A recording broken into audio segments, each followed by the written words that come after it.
بسم الله الرحمن الرحيم.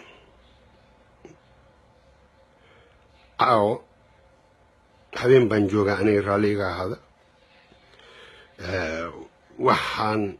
هل كان أن جعل إن فرين علوس أن أدير عبد الولي قاس هجاميها قبل لذا بنتلان عبد الولي أنا وحنا هاي nin Soomaaliyeed oo magaciisa la yiraahdo Ibrahim Xasan Cali Cabdi Weli anigu waxaan ahay nin u taagan oo kamid ah murashaxiinta koonfur galbeed ee Soomaaliya inkastoo aan wadanka joogin caaw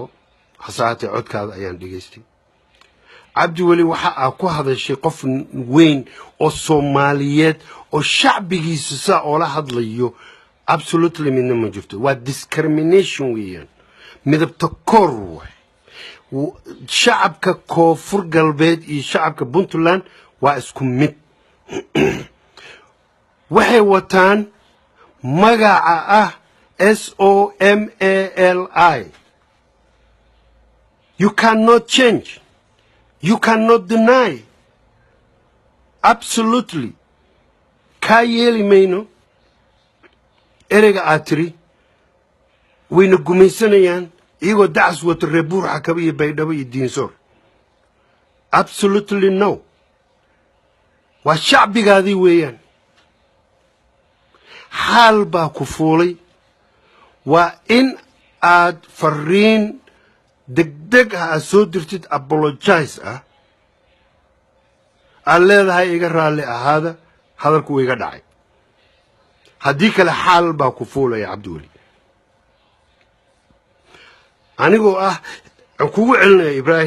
Ibrahim Xasan Cali ka yeeli maayo shacabka Soomaaliyeed guud ahaan gaar ahaan koonfur galbeed ma ka yeelayaan Soomaali waa isku mid waa shacabkaadii weeyaan maanta haddii aan ku guulaysto inaan ka noqdo madax gobolada koonfureed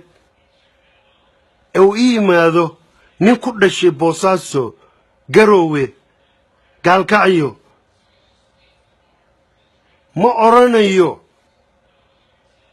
ma oran karo dacasa wadataa wariyaa nin xun baa tahay aan yasayo no absolutely ma oran karo waan ka xumahay aad baan uga xumahay Cabdi Weli arrinta waa inaad ka soo jawaabtid shacabka Soomaaliyeed gaar ahaan shacabka koonfur galbeed ku nool ku dhashay jawaab baan ka sugaynaa anagu wassalaamu calaykum waraxmatullaahi wabarakaatu